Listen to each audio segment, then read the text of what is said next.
రెడ్డి గారు మీరు స్వాతంత్రం వచ్చినప్పటి నుంచి చేయని అభివృద్ధి చేశానని మీరు చెప్తున్నారు, కానీ ఆర్మూర్ ప్రజలు తీవ్ర ఇబ్బందులు పడుతున్నారు. స్కూల్ పిల్లలకి కనీసం వాష్రూములు కూడా లేని దయనీయ స్థితిలో ఉన్నాయి. అలాగే రైతు బజార్లో రైతులు అమ్ముకోవడానికి వచ్చి ఉదయం నుంచి సాయంత్రం వరకు కనీసం మంచినీళ్ళు కూడా తాగలేని పరిస్థితి, వాళ్ళకి వాష్రూమ్స్ లేక అనేటువంటి మీ ఎమ్మెల్యే ఆరోపిస్తున్నారు. ఇప్పుడు మీరు వాస్తవా కాదా? గూగుల్లో సెర్చ్ చేసి చెప్తే నేనేం చెప్పలేను. వాడు చదివింది ఫేకు.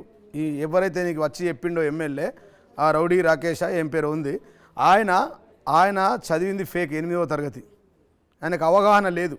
ఈ రాష్ట్రంలో తెలంగాణ రాష్ట్రం వచ్చిన తర్వాత ఈ రాష్ట్ర ప్రభుత్వంలో ప్రభుత్వ బడులకు మన ఊరు మన బడి కార్యక్రమం కింద ఈ రాష్ట్ర ప్రభుత్వం గౌరవ ముఖ్యమంత్రి కేసీఆర్ గారు, ఆ రోజు ఉన్నటువంటి ప్రభుత్వం మా ముఖ్యమంత్రి కేసీఆర్ గారు 7,427 కోట్ల రూపాయలు బడులకు కేటాయించిందండి. ఏం మాట్లాడుతూ ఉన్నారు?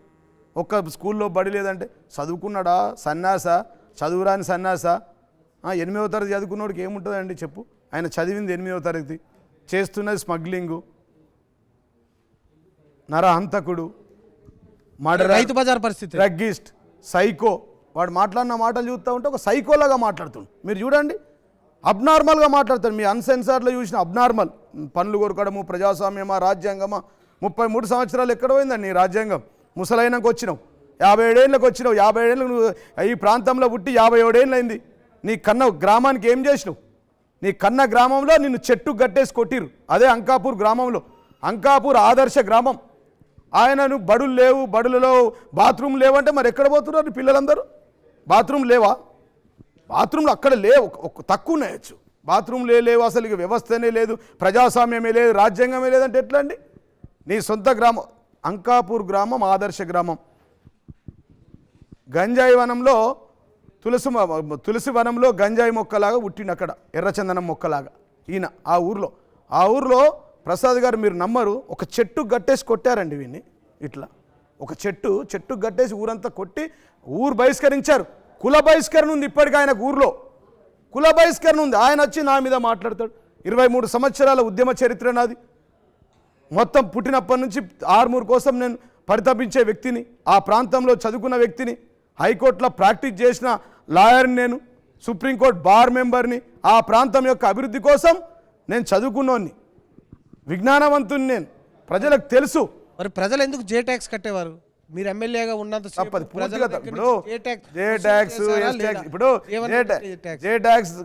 జే ట్యాక్స్ అనే మాటనే లేదండి మా జీవితంలో, లేదు అది. ఆ ట్యాక్స్ ఉంటే ప్రూఫ్ చేయమని చెప్పండి. దానికి చట్టం ఉంది కదా. ఎక్కడైనా ఇల్లీగల్ ఎవరైనా ఉంటే మాట్లాడచ్చు కదా. ఇప్పుడు మీరు అన్ని బయట పెడతా ఉన్నారు కదా, ఈ మాట మాట్లాడండి, ఆ మాట మాట్లాడండి, దానికి కూడా ప్రూఫ్ ఉంటుంది కదా.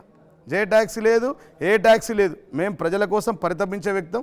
ప్రజలకు దండం పెట్టి కడుపులో తలకాయ పెట్టి 2 సార్లు ఆశీర్వదించమన్నాం. ఆశీర్వదించినటువంటి ప్రజలకు మేము మా నియోజకవర్గంలో గత చరిత్రలో ఎప్పుడు లేనటువంటి 100 పడకల ఆసుపత్రి తీసుకొచ్చి 25,000 మందికి ఉచితంగా డెలివరీ చేయించినాం.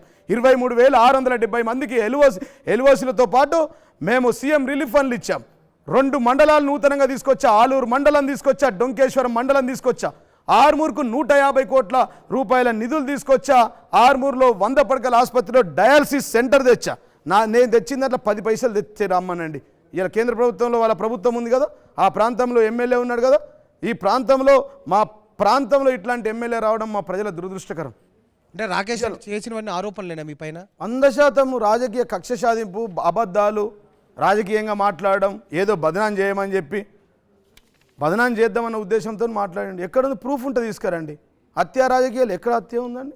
కొట్టిన దాడులు చేస్తే కేసులు ఉంటాయి కదండి, వీడియోలు ఉంటాయి కదండి. రోడ్డు మీద బండి యాక్సిడెంట్ చేస్తే 10 మంది వీడియోలు తీసి ట్విట్టర్లో, ఫేస్బుక్లో పెట్టే కాలం, సోషల్ మీడియా కాలం, వేలాది మంది రోడ్లు తిరిగే కాలం.